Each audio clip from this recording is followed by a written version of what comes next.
Okay. My gosh, I forgot how these things go. um, it's been a while since my last workshop. Um, so I guess, well, thanks everybody for reading and for your comments in advance. Quick background on the short story. So it's part of an ongoing, hopefully, a short story collection that is tentatively titled Big Damn Heroes. And just so, like I said in the post, I always wanted to write like a sort of action story, but more retrospective with some like queer elements. And I guess just to let you know where I am in terms of like submitting or completing the story, I'm at a point where I'm very ready to submit this by the weekend, which I will be doing because most of the magazines that I've been eyeing are basically gonna be closing by mid next week. So just letting you know. So in case you've had any edits that you feel are like nitpicky, or if you have any criticisms at like the sentence level, feel free. I'd be happy to hear them. Um, I'm gonna be asking if you have any of those at like the last part. So I just have five questions. I gave three in my post, but there are two extra ones I want to ask. But don't worry, they're very light, just to start us off. And the first question is, what are your general thoughts about the piece after reading it?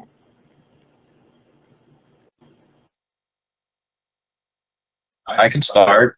General thoughts. It reminded me of um, this is a trope. I don't know if you can call it a trope, but this is something I've come across before. The you know retired superhero. So what came to mind were um, the Incredibles, and also the old superheroes from SpongeBob. I forgot his name. He's like this. Yeah, Barnacle Boy. Yeah, that's right. So it reminded me of that. Um, yeah, Mermaid Man, Barnacle Boy, exactly. Um, yeah, those are my first impressions. Thanks, Raphael. Oh my gosh. Yeah, you're right. Anyone else? I can go next. Steph. For me, I found it interesting because can you hear me? Hello. Okay, so it made me think of, or like what I found interesting was that you have two superheroes, but they have very different reactions to the glory days. Like Sick Lab really holds on to it and sort of finds validation, or like his maybe self worth is tied to the glory days. And it kind of makes sense because I guess he's like one of the main superheroes, or a lot of attention was really given to him back when he was active as a superhero. But Mugen, he's a superhero, but he's kind of treated like an outsider. And we also kind of see it in how he is remembered in the museum. So I kind of get why he doesn't have the same, um, nostalgia, I guess, for the kind of really interesting. So for me, like it's a superhero story, but at the same time, it kind of has to do with maybe how outsiders might react to, like a golden age of some sort. Yeah. Awesome. Thanks, Steph.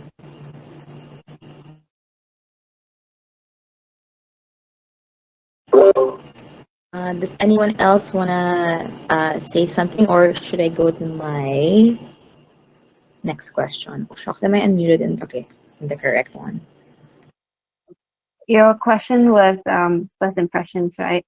Uh, I I enjoyed the world building a lot, and because there were quite many like new terms and so on, I found that the story really benefited from a second read. Like the second read made things a lot clearer, and I feel like the characters, like Stephanie said, had quite distinct personalities, and yeah, I guess that's first impression. Awesome. Thanks so much, Shiwei. Yeah, I am actually really curious about how you interpreted some of the like local touches, because I definitely wrote this with Filipinos in mind, like as readers. So there are a lot of elements of like Filipino pop culture that I'm not really sure how well it translates to people who basically aren't aren't Filipinos. Like some of the puns and the names of the superheroes and some sentences I don't think would work as well. So I'm just really sorry if I'm asking you directly, Chiwe, but did the second read for you help smooth over um, some of those like yes um, local touches in terms yeah, like did it take away from your reading experience, I would say. I think it works. I think the only one I got was Happy Bee. Is that Jolly Bee? Yes, Jollibee. Yeah, Yeah, okay. because it's a fantasy setting. It's not really okay. It's all right. Yeah, I would love to Okay. know all the puns though. Sure. I will I'll look for them again. I don't know where I put them, but thanks so much. Glad to hear it. Also that the Jollibee um reference was obvious. Okay. Um all right. Also, hi Clarice. I'm not sure if you heard the first question, but I think I can go to the second question. So this one I asked post the relationship between Siklab and Mugen. The relationship with their own histories and their own reaction to the aftermath of the war, just like your impressions.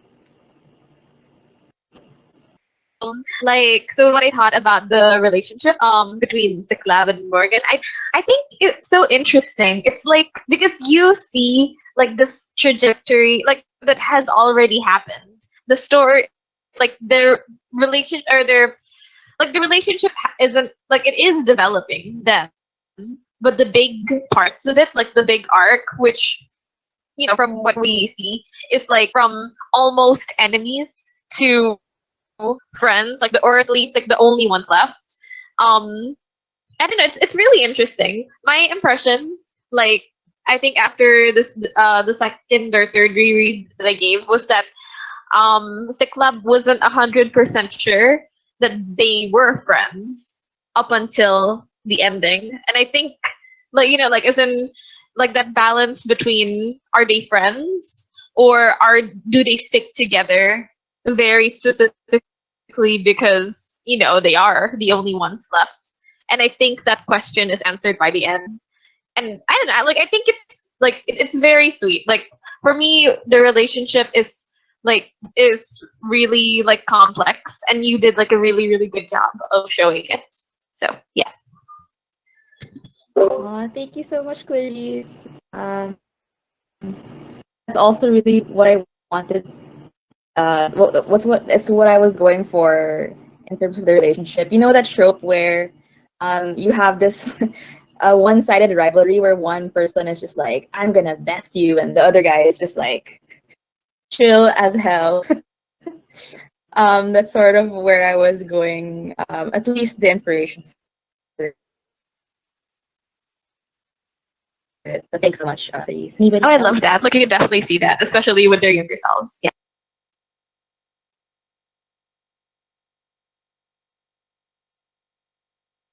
Me, I wasn't sensing like a rivalry. In this case, I felt like Siklab was kind of like a bully somehow, or like he's clearly like the more dominant character, and it's more like he is in a position to make the relationship warm, and we see that he didn't do that toward the end of the story when he finds out that Mugen is a prince. So yeah, he's kind of like a bully type, at least back in the day. Really interesting. Thanks so much, Steph. Yeah, I do think in his past, he was like really cocky and definitely not the type of person to be able to look around him and empathize with, let's say, somebody like Mugen, who was so obviously kind of like a loner. Like he left his kingdom and uh, doesn't really relate with anybody around him back then. Um, but yeah, really interesting. Thanks, Steph. Anyone else? Just to like add on to. Oh, sorry. Go ahead. Go ahead. Oh, I was just going to ask her a question. You can go ahead. Like just really quickly to add on to what Steph said. Like, I mean, I think, like on like, I guess there's this question of what rivalry means. I think if it's meant to be like a shared goal, which is like, I guess the shared goal meaning to be like trying to save the world, I think that works. Like, but I guess like but I do get the impression, like, to agree with Steph, like that Siklab also wanted to impress people. Like that seemed to be a goal that he used to have, and sort of something he still maybe holds on to. And then whereas like Mugen seemed to not care about that aspect at all. So like so yeah, I don't know. Like like that's an interesting thing to examine. But yeah, like shared goals very specifically in like saving people. But what you said, Andy, about how Siklab seems so fixated in something that Mugen is not, that seems to be specifically about attention and how other people see them. So yes. Right. Thanks so much, Clarice. Okay, let me write that down before I forget. Wait, were you gonna say something? I wanted to ask you. You said you were submitting it this weekend, right? So have you made a lot of like edits to the story, if so you can share with us? Yeah, this is actually the latest edit that I have. Oh, okay. Yeah. So if you have any like if you notice anything, feel free to like tear it apart because this is as final a draft as it can get, at least for this week. And then whatever I learn from this workshop, I'll make another draft next week. But yeah, thanks for asking. And hi, Louie. Does anyone else want to answer, or should I go to my next question?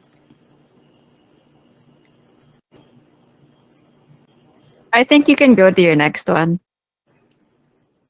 All right, thanks, Steph. So my next question is, what did you feel about the humor in the story, or my attempt at humor in the story, and do you think it takes away from the story's attempt at being like literary fiction?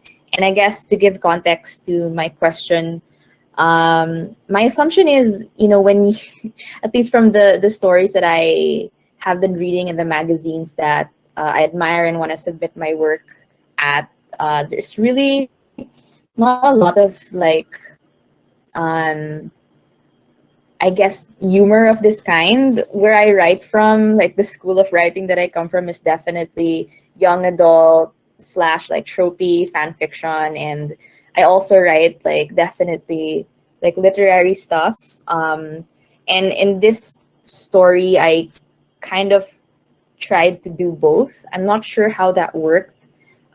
So yeah, how did you feel about um, yeah, that in the story, in this piece? I guess I can go first. About the humor, I for me the humor was more ironic than like the laugh out loud kind of humor, or maybe I don't know if that's just me, because I feel like when it comes to reading works, it's harder for me to find things funny in terms of like the laugh out loud type of funny. But yeah, that's why I think for me, when I was reading your piece, I felt the sarcasm and like irony instead of the lol. And I'm not sure if you were going for lulls.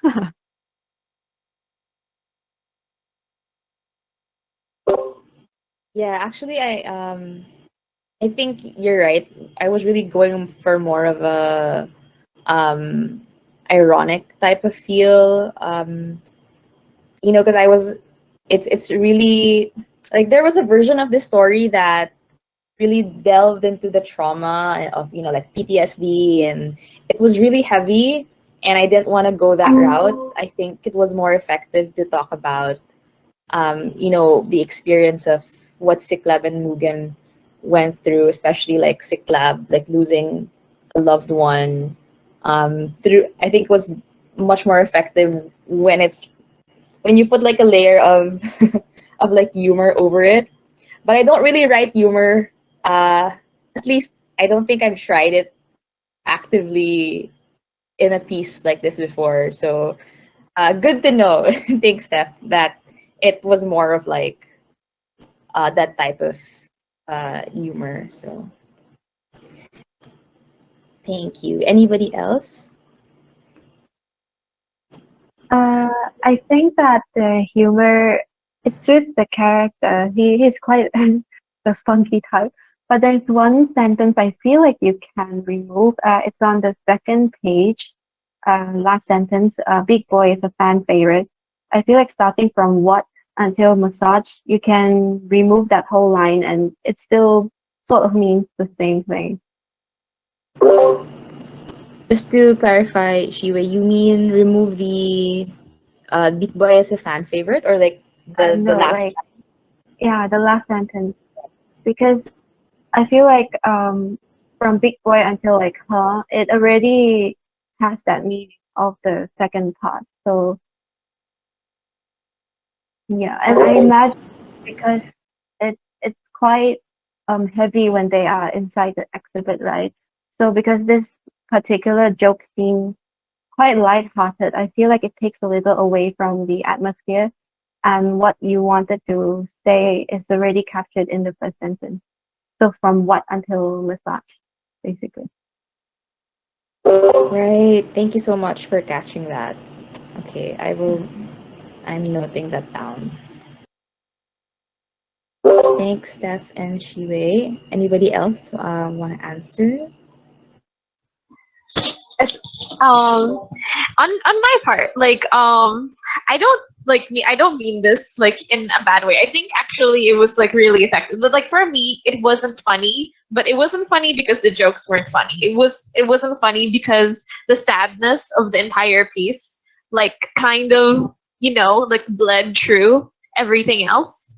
So it was like when I don't know when Siklab made a joke, like I still felt like he was sad. No joke was intended for, like smile laughter. It was like it's kind of like to cover up trauma. Like he's trying to not touch that like part of him, and so he covers it up with jokes. and that's why like like it's actually like it's interesting because I think it's an effective character like aspect of him. Like it says a lot about him in my opinion. But yeah, but like in terms of humor, I don't think it detracts from the literary aspect of it.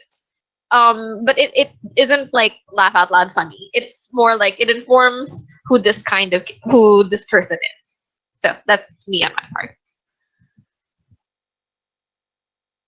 Thank you, Clarice.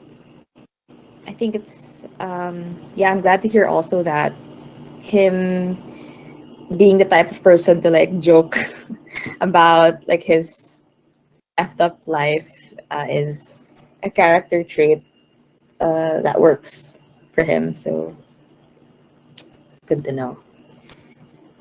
Okay. I was going to say what Clarice said, basically echoing her thoughts. I didn't find it that funny, and it had this like sense of brood that just um, it was what she said, which is there's this like atmosphere or sense of like, well, I call it sense of broodiness. Um, yeah, I thought that was intentional, so that's my Thanks, Raphael. So it wasn't like it worked well for this piece. It wasn't like out of place, right? That's the overall Yeah. feel. Okay, awesome. Thank you. Okay, and hi, Ega. All right. That is okay. I have two questions left. I think I have time. Okay. Before I move on to my next question, is there anybody else who wants to add to this question, to my question about the humor? Okay, I think we're good. All right. So this question, okay. So one big question I want to ask in the story is, what if we give the best years of our lives to something and no one remembers? It's all for nothing.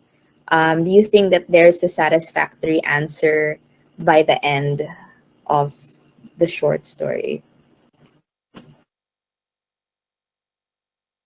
Also, just to give context, I don't really feel that I directly answered it. I don't think it had to. At least that was what I was thinking when I finished this short story. Or maybe I'm just not completely aware of the answer because it is a very big question that I also like think about when I think about. Obviously, I haven't gone through like a war, but there are things you go through in life, and you kind of look back on, and it's like that's it. Nobody has experienced it the same way that you did, and maybe nobody will ever remember what you did. So yeah, I'm not sure if the ending was like taking like cheesy or taking the easy way out, or was it uh like a satisfying ending to the whole piece? I think for me, having your two characters go through or process their glory days and the war very differently, I think I like how you leave it entirely up to the reader to, I guess, discover for themselves which side they're on. Like, are you a cyclab who, for you it matters so much that things are remembered and everything is documented, that sort of thing? Or are you the type of like, like the past is the past. It doesn't have to You don't have to have the concrete things, or more like other people don't need to know something happened, because for you, in your memory, it is real. So for you, it doesn't have to be validated from other people. So for me, like, this is why I like that you put Mugen as a character, because I think it's also important maybe to have that other perspective of, you know, what's true to you is still the truth, and you don't need other people to validate that. At least validate it in a way that, you know, in terms of documenting it through text or through photographs, which is what the museum is like. So I like how Mugen just wants his sword, and you know, he was his Chris, and yeah, he was good with that. And you know, he's getting by on his own. And for me, it seems like he's a freer person or a freer character to define the type of person he is now that he's old. So he, between Mugen and Siklab is tied to the past. At least that's how I feel now. Where I mean, as like where I'm at now as a reader and as a person, I feel like Siklab is tied to the past, and not in a good way. So yeah. Hey, those were such good insights. Thanks so much, Steph. Yeah, I think, yeah, I love these workshops because I get another perspective about the characters that I write. I don't know why I just suddenly have a bigger appreciation for Mugen as a character right now, because he's just very he's a chill middle-aged guy. He just literally, you know, his painting over his past with like new colors, even though he's colorblind. But he's much more like what Steph said. He's not tied to the war and what the war tried to make him become. Yeah, I always feel like Siklab is like he tries to project himself as the freer, you know, like the cooler hero, but it's not. It's Mugen. So thanks so much, Steph. Anyone else?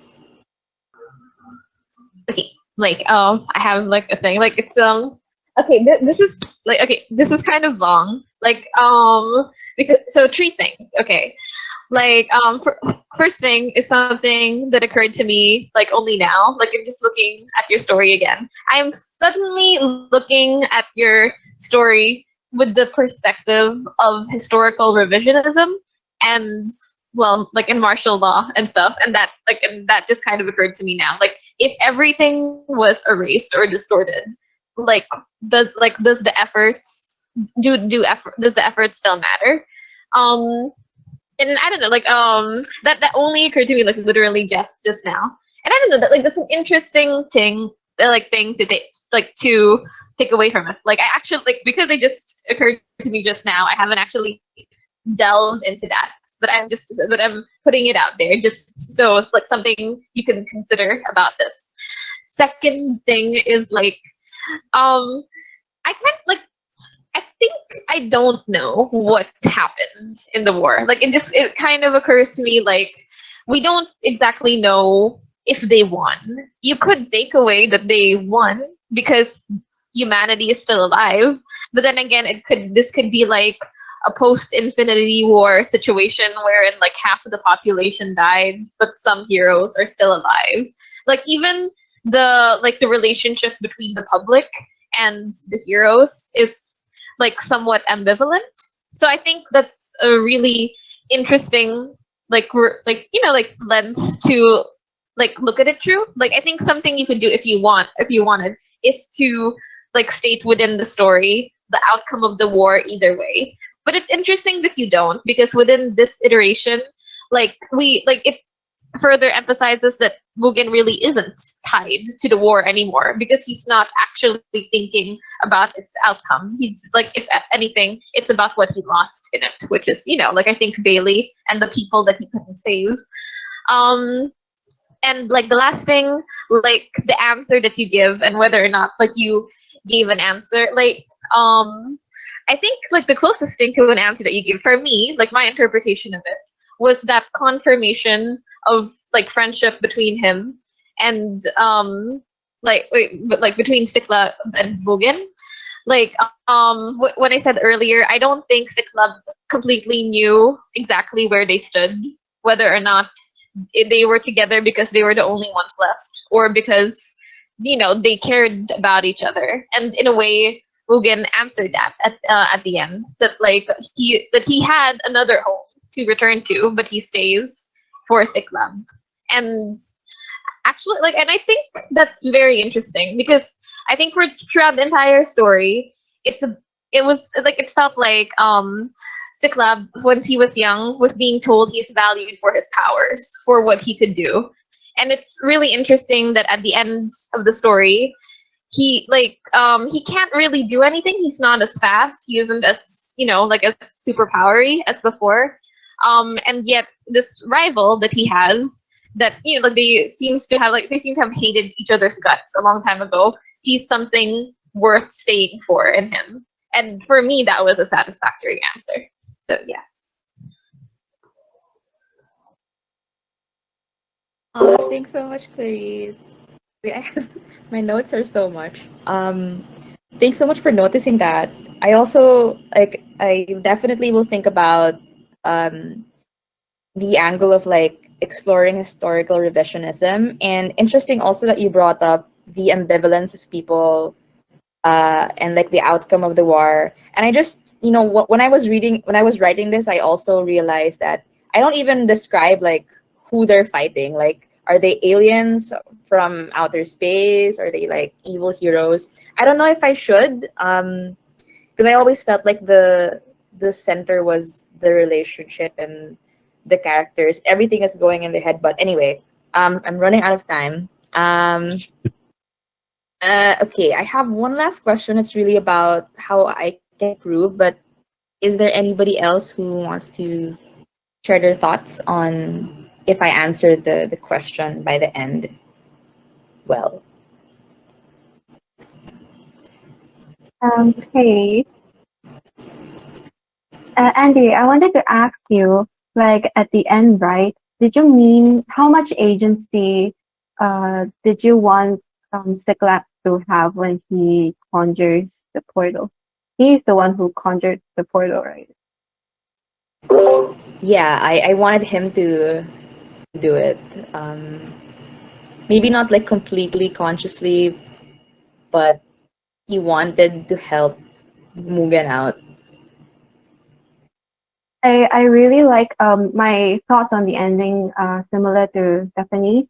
Uh, I just feel like that sentence, like a portal wall to life by his feet, and that surrendering. I like it, but I feel like the sentence can be tweaked a little bit so that it almost seems like he didn't mean it, like somewhere a portal appeared because of the construction of the first clause.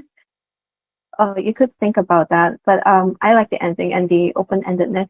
And apart from just the whole big theme just ending on a note of friendship, right?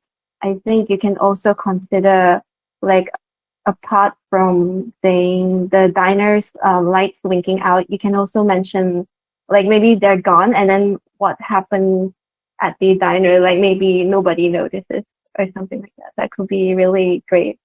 Ooh, like they're gone, but nobody really cares.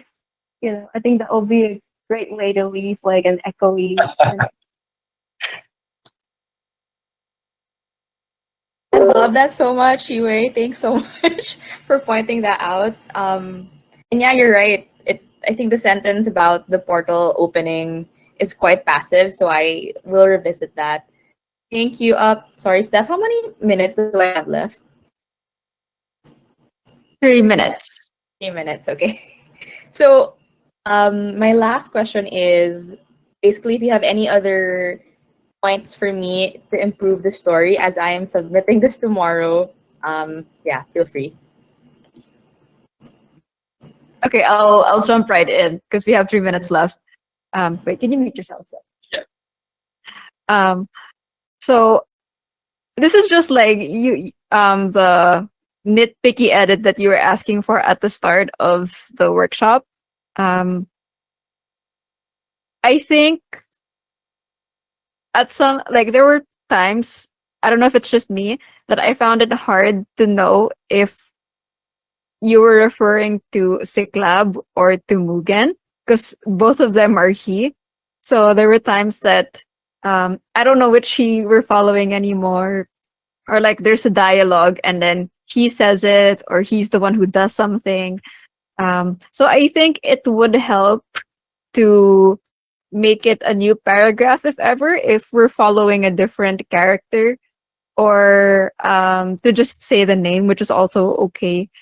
Yeah, is that. Super clear. Thanks, Steph.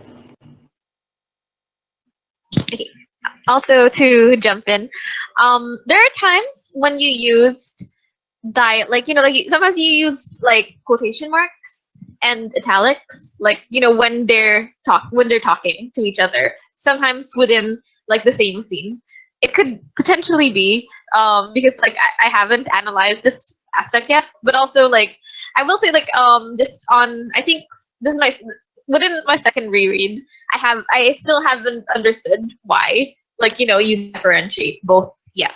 So like this that and also like for me it wasn't like very like 100% clear who Bailey was for me. Like I think like by the end at this point I assumed that this was Siklub's past love interest that died in the last stand. But also, like, I remember when I was reading the story, like, thinking this is potentially his kids. Because he mentioned having kids, and I wasn't sure whether that meant people that he mentored or people that, or, like, literally had children, and Bailey was a kid. Like, so, like, I don't know. So yeah, like, those are my comments, yeah. Oh my gosh, right. Yeah. Well, just to quickly answer, Bailey's, I meant for Bailey to be like a love interest, but it's totally possible for Bailey to be a kid. Oh my gosh, thanks for catching that. Okay, I think I'm out of time, right, Steph? 45 seconds. Anyone up for a final roast? And take Shiwei. Hey. Yeah, dead GF, dead anime wife vibes.